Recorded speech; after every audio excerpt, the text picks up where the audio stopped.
Hi guys! Good morning! Welcome back to our channel, Tambayan ng Pinoy Abroad. Ang ating topic ngayon, continue natin ang US deportation. Pero, ifo-focus natin sa mga Filipino.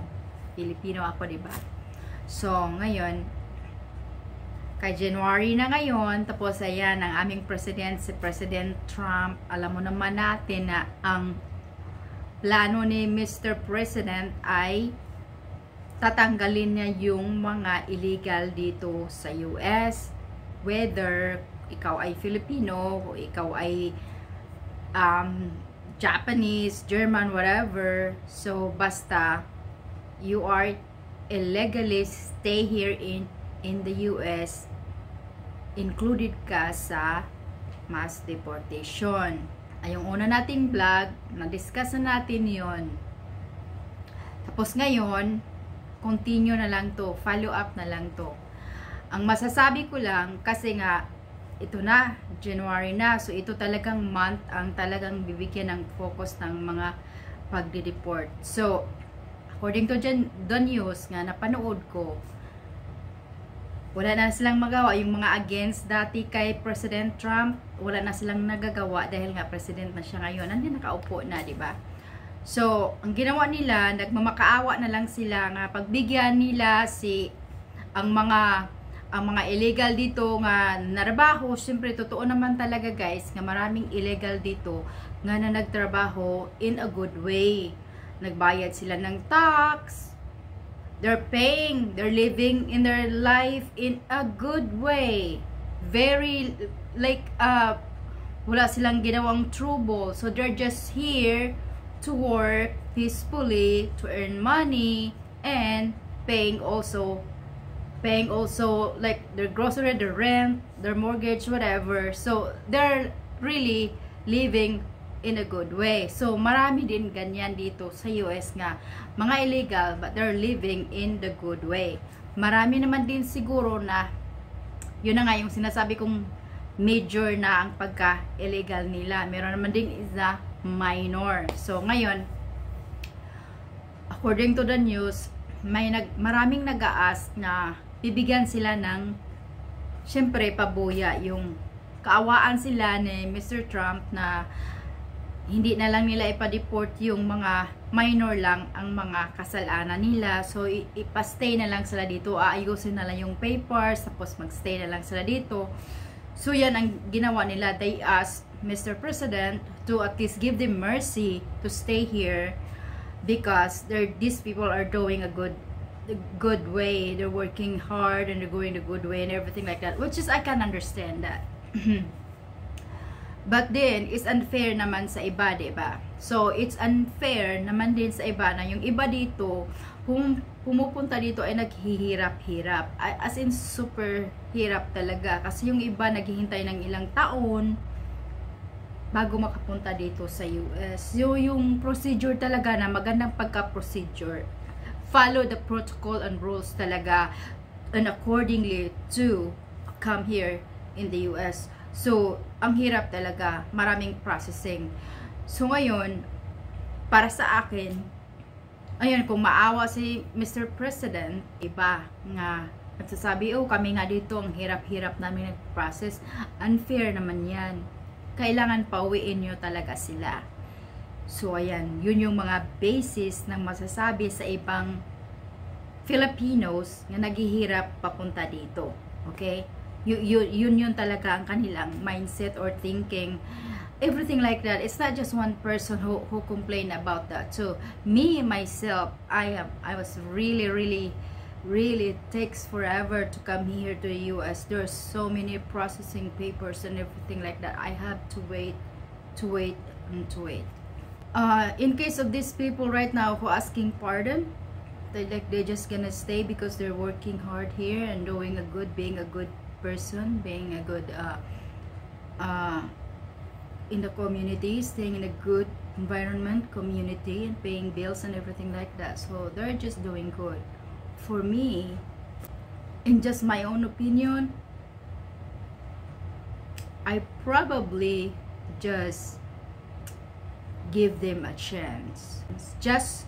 That is just my own opinion, just for me, okay, if you ask me.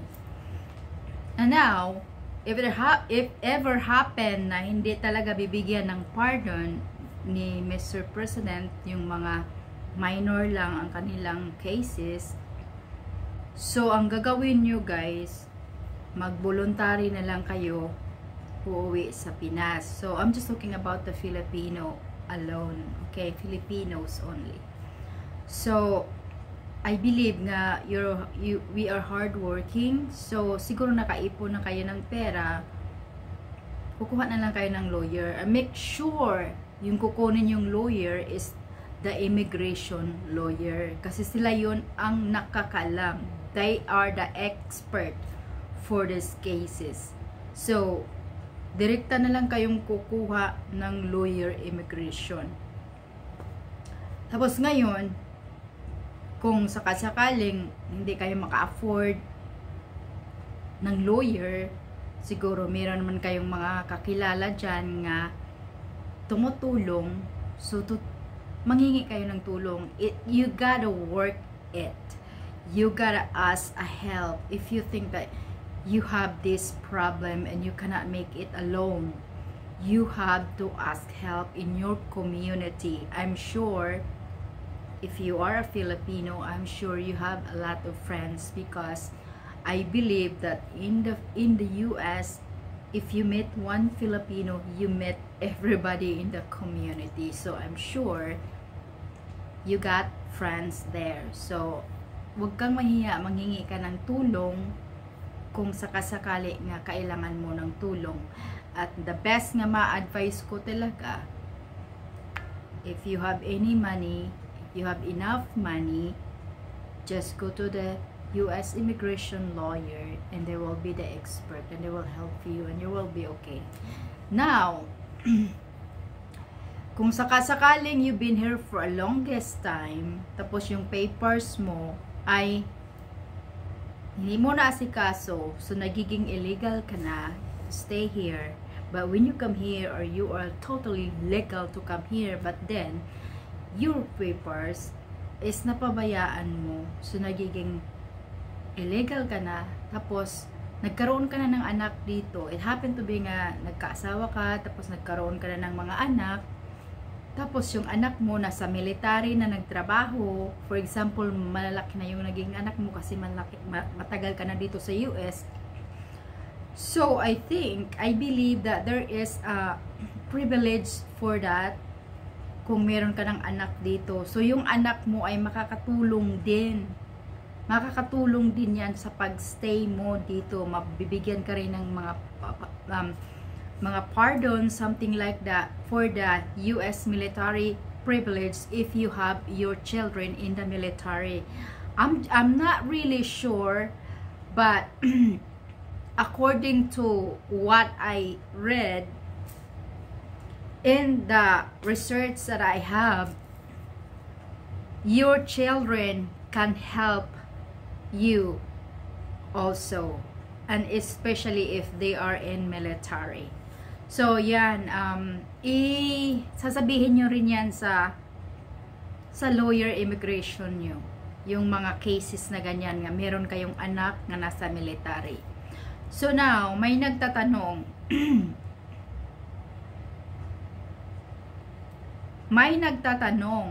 what happens when someone is deported from the US? So this is not just for the Filipino. This is general, like all over the world. So that is the question, and the answer is, once you have been deported, the United States government will bar you from returning for 5, 10, or 20 years, or even permanently banned, or even permanently. Generally speaking, most deportees carry a 10-year ban. 10 years. So the exact length of time depends on the facts and circumstances surrounding your deportation. Ayun yun yung sinasabi ko nga. Depende na yan kung anong cases nyo. Kung minor lang o kung major, so it depends lang talaga. So kung minor, yun, magiging 5 lang kayo. 5 years, ang bilis yata ng 5 years. Then 10 years, 20 years, so ayun. Alam ko naman na tayong mga Filipino, mahilig naman din tayong uuwi sa Pinas, diba? May vacation, ganun-ganyan. So, parang nagbe-vacation na lang din kayo nung 5 years. Kung ma-qualify kayo sa 5 years. Kasi depende nga yan sa cases nyo, diba? Yung circumstances nyo, depende lang yun. Lalong-lalo na siguro kung mayroon kang anak nga nasa military, so nakakatulong talaga yun. Baka mamaya 1 year ka lang. 1 year ka lang, kasi babalik ka na dito, diba? Nakakatulong. Alam mo naman yung mga military na sa government, may mga pribilehiyo yan sila. At nakakatulong yan. So, kailangan talaga nga pupunta kayo sa US Immigration kasi expert yan sila. Sila yung nakakaalam. Yung sinasabi ko lang dito, mga ano lang to, mga hint. Mga hint lang to siya guys, mga ideas. Bigyan ko kayo ng ideas. Mas maganda na lang nung may ideas, makarinig kayo sa akin ng ideas kaysa wala talaga. It's better have a little knowledge than nothing, right? Ang masasabi ko lang, in this year, ngayong generation na ngayon, marami na kayong malalaman kasi marami nang nagbablog, marami nang nag-YouTube, marami nang nag-Facebook. Nandito na tayo sa social media. We are really high-tech. So, manonood ka lang ng mga sinasabi sa ibang vloggers, sa ibang reels makers, sa ibang nasa social media. Manonood ka lang, makakuha ka na ng mga ideas. It doesn't mean that you have to believe whatever they say kasi alam naman natin dito sa social media, hindi lahat ay totoo. Bibigyan ko lang kayo ng hint talaga as in ideas what to do. It doesn't mean you have to believe me 100% what I said. I'm just giving you the idea and this is what to do and this is not what to do, you know. So at least nakakatulong ako kahit konti lang. Meron na kayong ideas.